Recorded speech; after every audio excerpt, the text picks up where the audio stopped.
بسم اللہ الرحمن الرحیم۔ السلام علیکم۔ کل ہم نے آپ کو بتایا تھا کہ بھارت میں ایک بڑا اکھاڑا سجنے والا ہے۔ افغان آرمی چیف بھارت سے ملٹری اسسٹنٹ مانگنے جا رہے ہیں اور دوسری طرف امریکہ کے سیکرٹری اسٹیٹ اینتھنی بلنکن بھی بھارت کے 2 روزہ دورے پر آ رہے ہیں۔ اب یہ اتفاق تو نہیں ہو سکتا، تو اس کھیل کے شروع ہونے سے پہلے ہی چین نے بازی پلٹ لی ہے اور سارا کھیل اپنے ہاتھ میں لے لیا ہے۔ چین افغانستان کے ایشو پر کڑی نظر رکھے ہوئے ہے اور خاص طور پر کواد کنٹریز کی افغانستان کے ایشو پر کیا ایکٹیویٹیز ہیں، چین کی اس پر کڑی نظر ہے۔ اور جب بھی کوئی ایسی صورتحال ہوتی ہے تو چین بھارت کو انگیج کرنے کے لیے لداخ میں کچھ بڑا کرتا ہے، تو وہ کر رہا ہے۔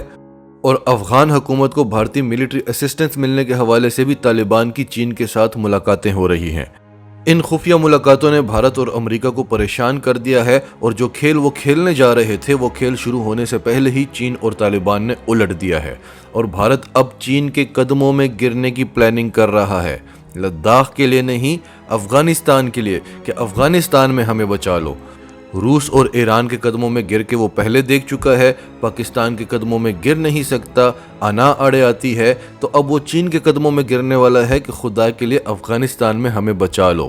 اور سب سے آخر میں آپ کو بتائیں گے کہ غنی جو ایک طرف پاکستان سے مدد کی بھیک مانگتا ہے اور دوسری طرف پاکستان کی پیٹھ میں چھرا گھومتا ہے، اسے لگتا تھا کہ ماضی کی طرح وہ پاکستان پر الزامات لگائے گا، پاکستان پر دباؤ ڈالے گا تو پاکستان اس کی ہر بات ماننے کے لیے تیار ہو جائے گا۔ وہ عمران خان کے مزاج سے واقف نہیں تھا، اس کے آگے امریکہ کو جھکنا پڑا، سعودی عرب نے پورا زور لگا لیا، بالآخر سعودی عرب کو جھکنا پڑا۔ تو غنی تو چیز ہی کوئی نہیں ہے۔ ہماری ماضی کی جو خارجہ پالیسیاں ہوتی تھی، جو ممالک ہمارے رحم و کرم پر ہیں، ان کے آگے بھی ہم ہی جھکے ہوتے تھے۔ تو بہرحال اب وہ پاکستان کی ناراضی سے کافی پریشان ہے اور خود سامنے آنے سے شرما رہا ہے۔ تو اب وہ برطانیہ کو بیچ میں لا رہا ہے کہ وہ پاکستان کی افغان حکومت سے صلح کروا دے۔ ان تمام خبروں کی ڈیٹیلز آپ کو دیں گے، اس سے پہلے اگر ابھی تک آپ نے ہمارا چینل سچ ٹی وی سبسکرائب نہیں کیا تو اسے ابھی سبسکرائب کریں اور بیل آئیکن پر کلک کریں تاکہ ہماری آنے والی ویڈیوز آپ کو وقت پر ملتی رہیں۔ تو جیسا کہ ہم نے آپ کو بتایا کہ چین ایک طرف بھارت کو لداخ میں انگیج کر رہا ہے، دوسری طرف طالبان کے ساتھ خفیہ مذاکرات چل رہے ہیں۔ چین لداخ کے قریب ساکشے میں ایک نیا ایئر بیس تیار کر رہا ہے، اور بھارتی تجزیہ نگاروں کا کہنا ہے کہ اس ایئر بیس کے بنانے سے چین بارڈر پر بہت زیادہ مضبوط ہو جائے گا، اور صورتحال جو ہمارے ہاتھوں سے پہلے ہی نکلی ہوئی تھی وہ مزید نکل جائے گی۔ اس سے چائنیز ایئر فورس کو فائٹر کمبیٹ آپریشنز میں آسانی ہوگی، اور دوسرا یہ کاشگر اور ہوگن کے درمیان میں ہے۔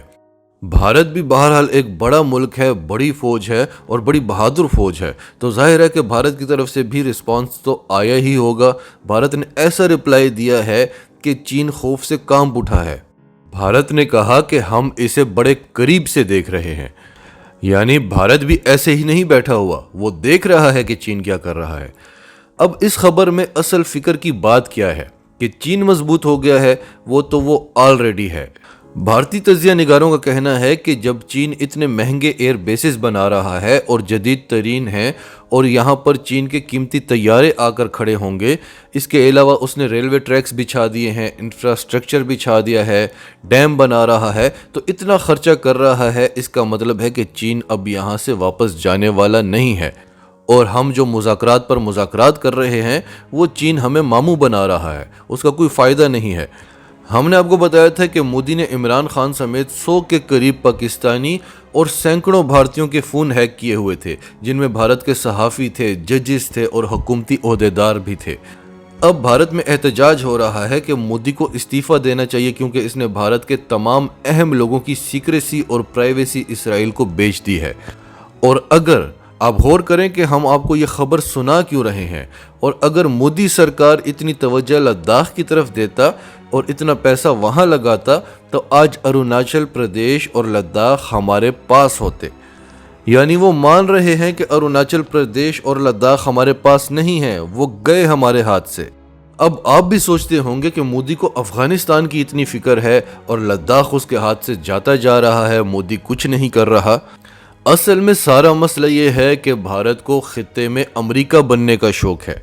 مودی جانتا ہے کہ نہ تو وہ چین سے علاقے واپس لے سکتا ہے اور نہ وہ چین کو مزید آگے بڑھنے سے روک سکتا ہے۔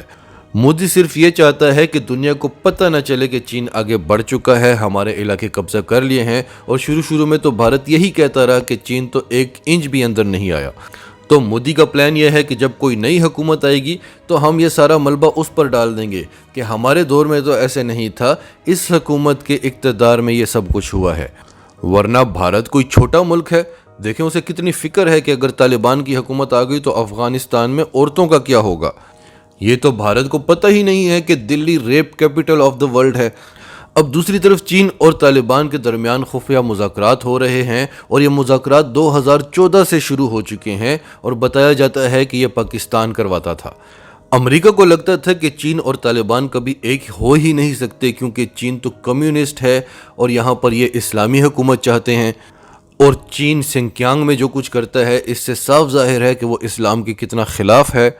तो पिछले दिनों चीन की तरफ से एक स्टेटमेंट आई कि हम इस्लामी पॉलिसी को अफ़गानिस्तान में वेलकम करते हैं, क्योंकि चीन और तालिबान के दरमियान ये तय हो चुका था कि वो जैसा भी निज़ाम चाहते हैं उसे अफ़गानिस्तान के अंदर ही रखेंगे, उसे सिंकियांग की तरफ आने नहीं देंगे। और अगर कोई सिंकियांग से अफ़गानिस्तान आ भी जाता है तो वो तालिबान की ज़िम्मेदारी होगी कि उसे पकड़कर चीनी हुकूमत के हवाले करें, क्योंकि वो चीन का अंदरूनी मसला है और तालिबान चीन के अंदरूनी मसाइल में इंटरफेयर नहीं करेंगे।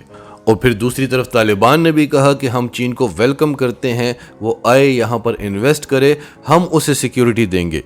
और फिर पिछले दिनों भारतीय मीडिया को इंटरव्यू देते हुए सुहेल शाहीन ने भी साफ अल्फाज में कहा कि हम 20 साल से जंग लड़ रहे हैं, हमें चीन और पाकिस्तान की असिस्टेंस की ज़रूरत है।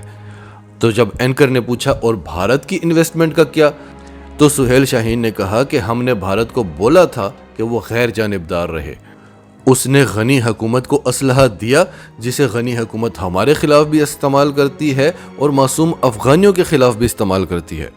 तो खबर ये है कि अगर भारत ने अफगान हुकूमत को मिलिट्री असिस्टेंस दी तो तालिबान को चीन की तरफ से असिस्टेंस मिलेगी। दूसरी तरफ भारतीय वज़ीर ख़ारजा जो पिछले कई अरसे से तालिबान के पीछे मारा फिर रहा है, हर जगह से झाड़ पड़ती है और फिर वो रूस और ईरान के कदमों में भी गिर के देख चुका है, उनको भी कह चुका है कि हमारा कुछ कर लो। अब आखिरी ट्राई भारत चीन पे करना चाह रहा है कि देखें ना जी, आपके और हमारे प्रॉब्लम्स तो सेम है। इस्लामी मुजाहिदीन, आप भी उनसे परेशान हैं और हम भी उनसे परेशान हैं। आपके सिंकियांग में और हमारे कश्मीर, बल्कि हमारे तो पूरे भारत को ख़तरा है। तो आएँ आप और हम मिलकर अफ़गानिस्तान में काम करते हैं। अफ़गान हुकूमत हमें पूरी तरह से सपोर्ट करेगी और हम उनको सिक्योरिटी देंगे। बस अब आप ही हैं जो हमें अफ़गानिस्तान में बचा सकते हैं। अब आप देखें, एक तरफ भारत के हाथ से लद्दाख जा रहा है, अरुणाचल प्रदेश जा रहा है, भारत को इतनी फिक्र नहीं है। अफ़गानिस्तान की इतनी फिक्र क्यों है? 3 अरब डॉलर्स की जो इन्वेस्टमेंट लगी हुई है उसकी इतनी फिक्र है। भारत तो हम पर हंसता था कि हमने सऊदी अरब के 3 अरब डॉलर्स देने हैं, हमने तो सऊदी अरब के मुंह पर दे मारे। आप क्यों अपनी 3 अरब डॉलर्स की इन्वेस्टमेंट के पीछे मारे फिर रहे हैं? कभी एक के कदमों में गिरते हैं, कभी दूसरे के कदमों में। असल में बात इन्वेस्टमेंट की नहीं है। भारत जानता है कि अगर अफ़गान पाकिस्तान बॉर्डर क्लियर हो गया तो फिर भारत के साथ यहाँ होने क्या वाला है, फिर भारत कश्मीर को नहीं बचा सकेगा। तो इसलिए वो किसी के भी कदमों में गिरने को तैयार है और कश्मीर से डबल इलाके देने को तैयार है। अगर मोदी के दौर में कश्मीर हाथ से चला जाता है तो भारतीय अवाम मोदी को कभी माफ नहीं करेगी, लद्दाख भले चला जाए हाथ से। अब आखिरी खबर आपको ये बतानी है कि गनी ने पिछले कई अरसे से पाकिस्तान के खिलाफ जो कुछ किया भारत के कहने पर, हम आपको साथ साथ बताते रहे। अब वो पछता भी रहा है, क्योंकि एक पाकिस्तान ही तो था जिससे वो मदद की भीख मांगा करता था, लेकिन डसा भी करता था, क्योंकि वो मोदी का यार है, फितरत से मजबूर है और उसको लगता था कि पाकिस्तान का वही रवैया होगा जो नवाज शरीफ के दौर में होता था, जो जरदारी के दौर में होता था, जो मुशर्रफ दौर में होता था। हम पाकिस्तान पर इल्ज़ामात लगाएंगे, पाकिस्तान पर दबाव डालेंगे तो पाकिस्तान हमारे आगे झुकेगा। लेकिन अब पाकिस्तान बिगड़ गया है और अब गनी पाकिस्तान से मदद की भीख भी नहीं मांग सक रहा। तो अब गनी एक ब्रिटिश जनरल को बीच में ला रहा है, जनरल निक कार्टर। जनरल निक कार्टर के जनरल बाजवा के साथ भी बड़े अच्छे ताल्लुकात हैं और गनी के साथ भी। तो गनी खुद तो शर्मिंदा है, सामना नहीं कर सक रहा, तो उसने जनरल निक कार्टर से मदद मांगी है और जनरल निक कार्टर कोशिश कर रहा है कि पाकिस्तान के अफ़गान हुकूमत के साथ मामला तय हो जाएं।